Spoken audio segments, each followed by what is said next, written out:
Hello everybody, welcome back to the channel. Today's video I'm going to do a review on the Woodland Mills WC68 wood chipper.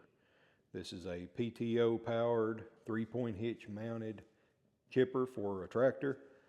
It's supposed to, I think it's classified as a 6-inch chipper, and it's rated for PTO horsepower from 20 up to 50. So for me personally, if I put it into one word about my overall experience with this particular chipper, again, it's a WC68 model, I would say is disappointing. The build quality is good, and no problems with the build quality. We didn't have any parts to break. The performance was where the machine, in my opinion, kind of tanked.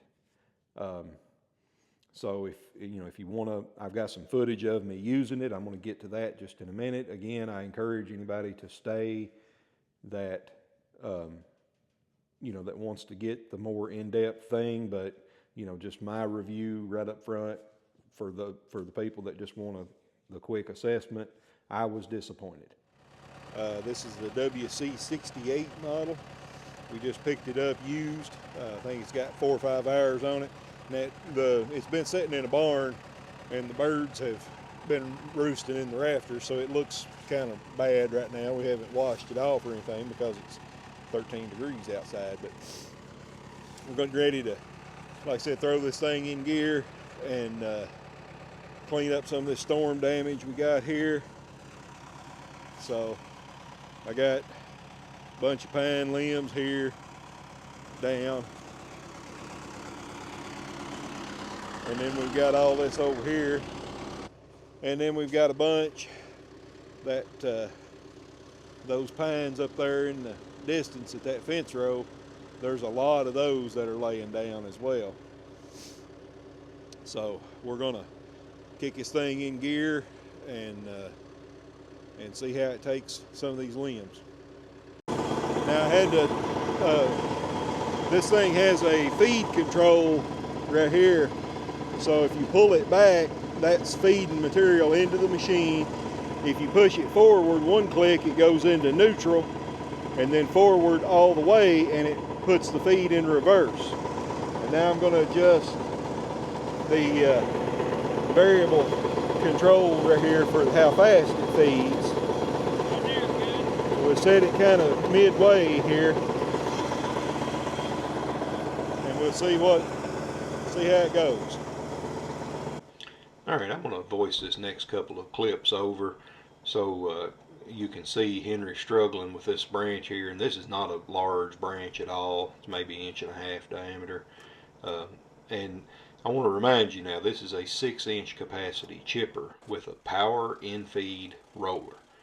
And that's the reason we bought this chipper, was not because we wanted to chip 6-inch diameter straight logs. I mean, anything like that, he's going to cut into firewood. We wanted to be able to put an untrimmed limb like this size that he's putting in, and have it to just take it in and chip it without having to stand here and fight and wrestle and feed with it like what he's doing.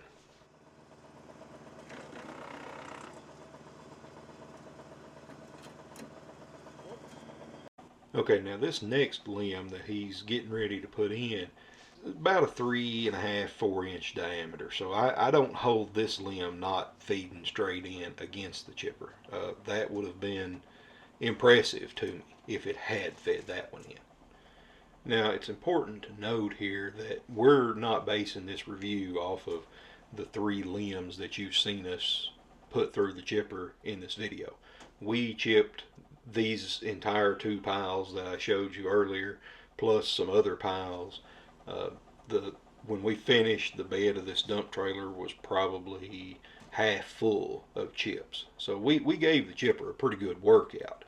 And I just feel like it's important to note that this was I picked out representative samples of video to show you what problems we ran into with it. I want to see what Henry thinks about it here so far. So I think going into this, Henry, my hope was that we would be able to just Cram it in. chuck a limb in and it would pull it in and chip it. Has that proven to be the case? No. It does it a lot better than, you know, just doing what we did before, just having to like squish it in. You talking about with our other gravity feed chipper? Yeah. So we had to, on that one, we had to really stand there and You sort had of to cut every little branch pretty much. This one, it'll take quite a bit. Anything that's like that big around, it'll mostly just snap it and bring it on in. But if it gets to a really sharp Y where it can't push it down to a real good point to pull it in, it won't. And you know, it has a little bit of a trouble hopping up on some of them. Okay, so if you got like a larger diameter Yeah. butt end cut, the wheel doesn't necessarily want to climb up on it. If it's a straight butt cut, it does great. You know, it can kind of grab the top and pull itself. But if it's a little angle, and it just chews away at it, but it can't pop on over it. Okay, and that, you think that seems to be the trouble, is the wheel? Yeah. It ain't got aggressive enough teeth for, you know. So it's spinning on it, and it's just not pulling it on in. It's just popping over. It wants to, and you can kind of twist it and turn it and get it to go. Or you can just, a thing that helps is kind of get it sideways where it kind of acts like a butt cut, but it's still got that busted off piece. And you just take it and get a little momentum and try and chunk it in under it. Yeah. And then it'll, most times, grab hold. So you pretty much feel like that it's definitely better than what we had. Yeah. But you still have to go in and do a little preparation cutting. So show us here what you've been doing to on some of these that you've had problems with, and what you've been doing. Like this one right here, where it's got that big bust where it busted off. If you tried to shove this in there just like this, so that was the chipper, and you were shoving it in like that, it'd be better to turn it up on its side a little bit like that and shove it in there like that, because then it's got, this here will feed in, act as a ramp, and then it can bite the whole thing instead of get bound up here. So you feel like where it's thinner, like it's thinner here, so the wheel just has a tendency to spin on it. Yeah. But if you feed it in this way, where the wheel can climb up on the wide part, that it works better that way. Yeah. What about the forks? Any kind of little branch like this, by the time it gets to it, it's already in the funnel enough, you know, it'll most of the time pull it on in. You might have to do a cut, but like this one over here, I had to cut this one because it comes at way too sharp of an angle. If you look in here, you can tell it ain't gonna let it go in there. It just will not let it get past that. Yeah. So it would have had to break that limb off. It would have. Now, if it had been a wider, like, funnel chamber. So this one. Yeah, same and like way. that one, it's a great big Y. It'll chip all the way up until it gets caught in the sides, and it'll just stop. Now, you've cut that? Yeah, I've cut that one. So how are you preparing here? You cut that off? I've cut that off. I've tried to keep one of them as long as I could. Okay. So that I cut off these ones, and they're in one piece. All right. Let's go ahead and throw it back in gear and see if you can get that big long one to feed in there for us. Okay. I got his mic, put it in my pocket just so it don't kill us. Now that's about a 4-inch diameter that he's got there.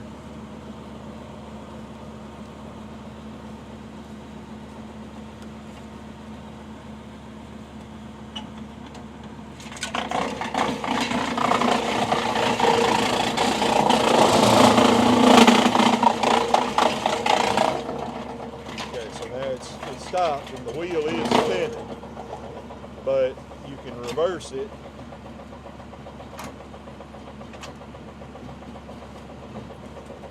Pull it back.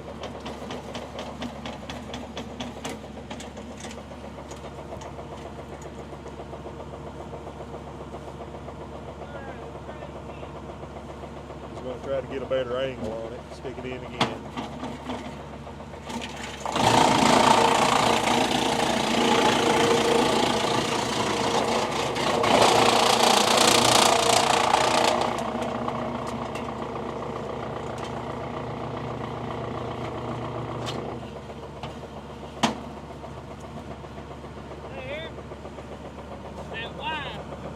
Got down to the end and it hit that Y, it got stuck and it just started chewing it up. Yeah. Okay, it's important to note right here that we have adjusted the in-feed roller pressure, and you have to strike a balance with that of having enough pressure to feed material but yet having enough slack to let the roller climb up on top of the larger diameter material. So you have to strike a balance somewhere in the middle, and you can't be adjusting that for every limb that you put in it. You have to just find a setting and go with it, and that's what we've got here.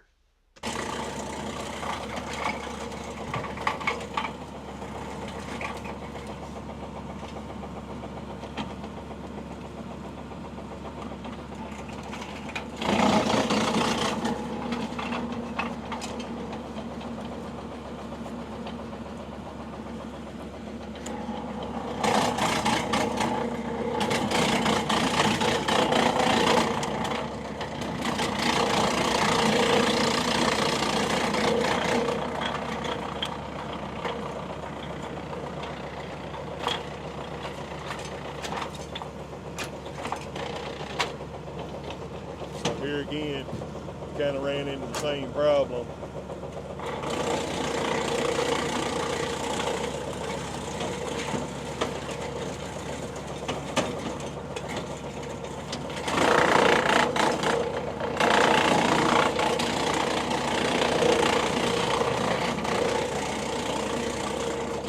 But he was able to get that to go on through just by, changing, backing it out, changing the angle a little bit on it. It went on and pulled it in.